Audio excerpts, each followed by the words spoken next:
Ano yung mga kayo close kayo? Okay lang, sakto lang. Sakto lang yung kumbaga meron Very May honest, sasabihin ah. siya eh, Oo. hindi. Hindi yung parang mula bata close kami. Hindi talaga. Parang recently na lang kami na, hindi naman recently, mga laters na. Ano kasi, dahil sa age gap namin, Yeah. parang minsan ako pa yung nagiging disciplinarian sa kanya. Lalo nung nandito siya sa Manila, di ako yung pinapagalitan, kaya siya yung pinapagalitan ko. Kanan ka na dito, baka pakabitin na tayo. Baka umuwi ka na. Uuwi na tayo. Ayun no, indang nakalagay. Pauwi tayo sa kanya. Taga-indang ka ba?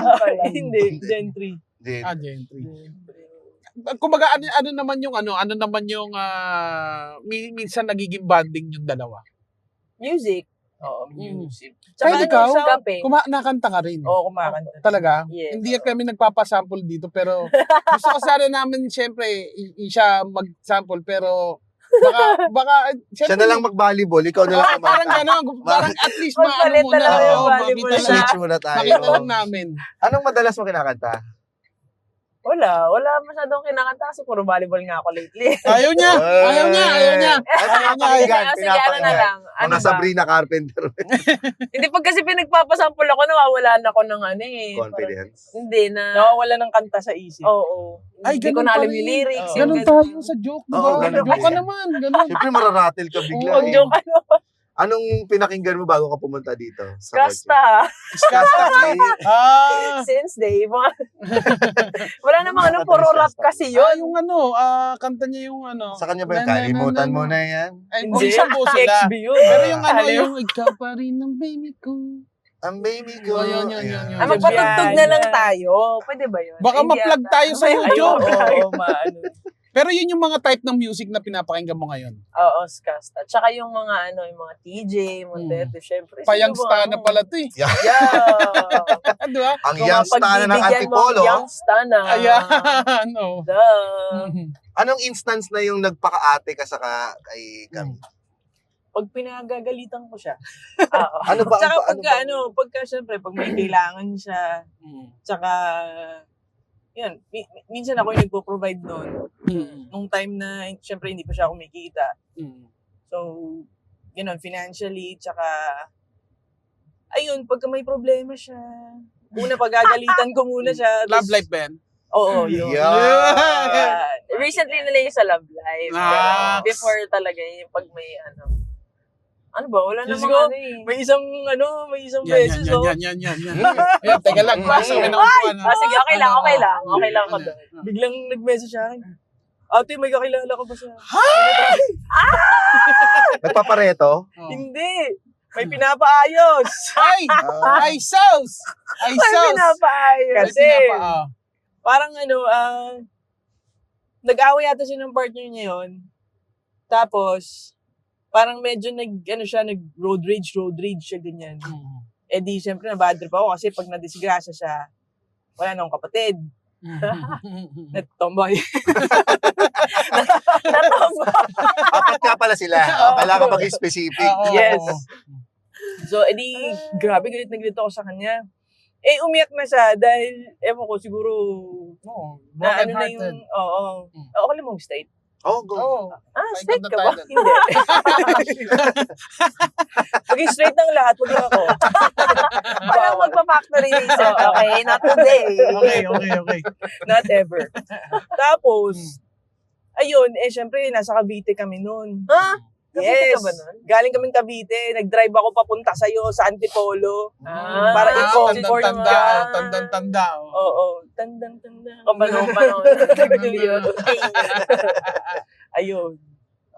At least Oo. may support ka pala dito sa Manila. Oo. Alam naman niya yun eh, na pagka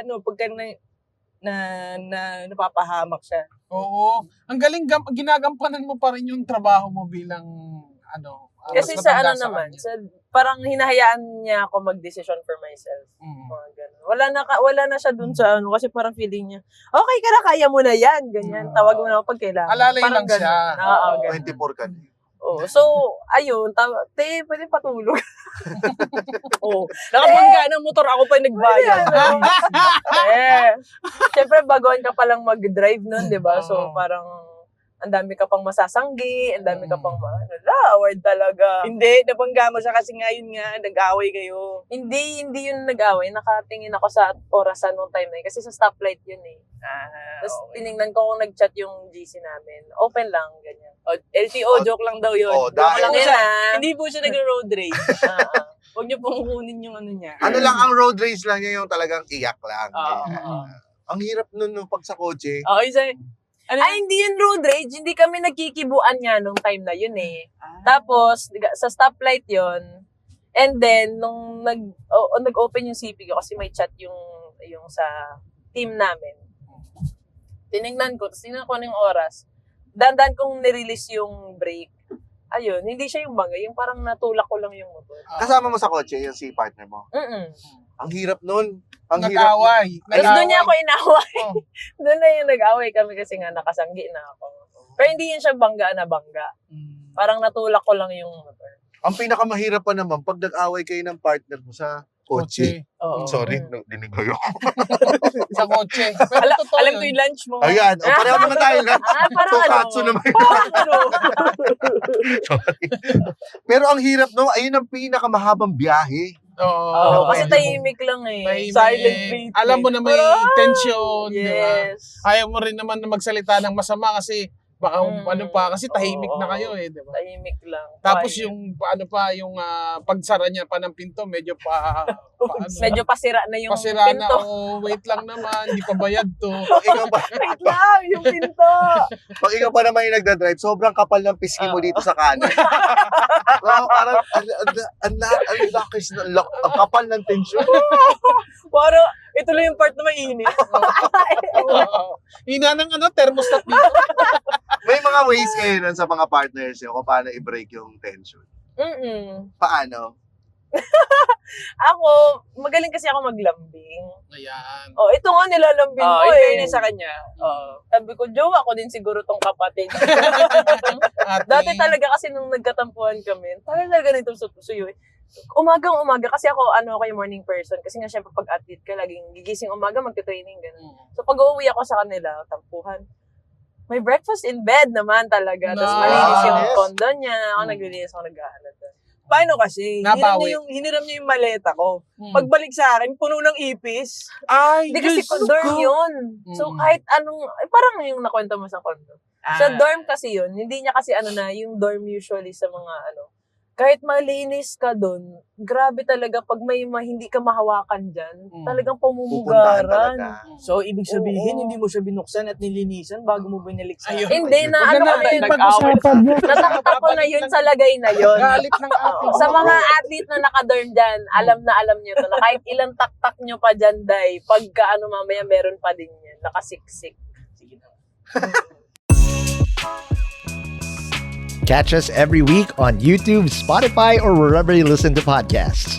At syempre, i-follow na rin ang official social media pages sa Facebook, Instagram, at TikTok para lagi kang updated sa masayang biyahe at kulitan sa kalsada.